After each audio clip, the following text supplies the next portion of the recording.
ML's Live, Season 2, Episode 4.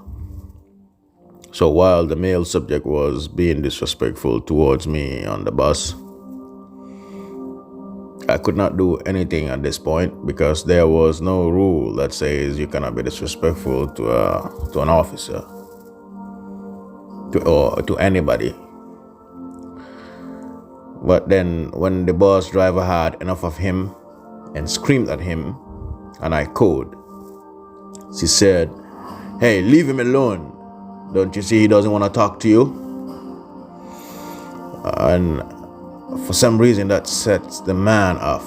I think he was on something that day. And he then turned towards the bus driver with an aggressive gesture, screaming at the bus driver while the bus driver was still driving. And at this point, he started to put everybody's lives in danger.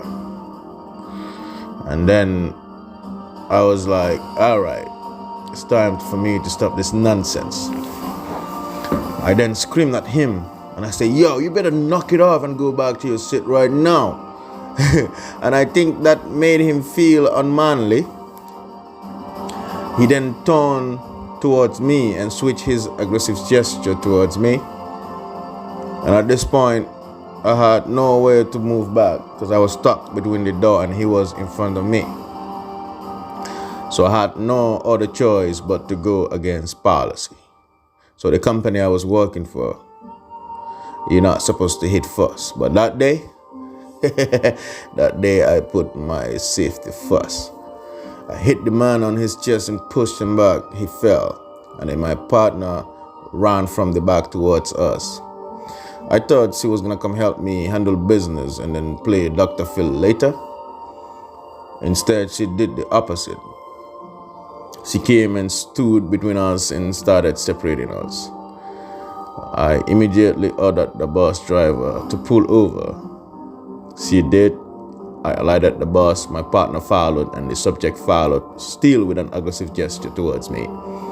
I gave him a verbal warning to stop, or I'll pepper spray his ass.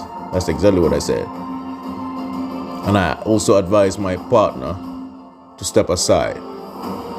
So after giving them both several warnings, they refused to follow. I then sprayed both of them. I sprayed both of them, and then the subject then took off, went across the street to a gas station looking for water to wipe his face. I followed him, tackled him down, and put him in handcuffs. I'll cut you up next week.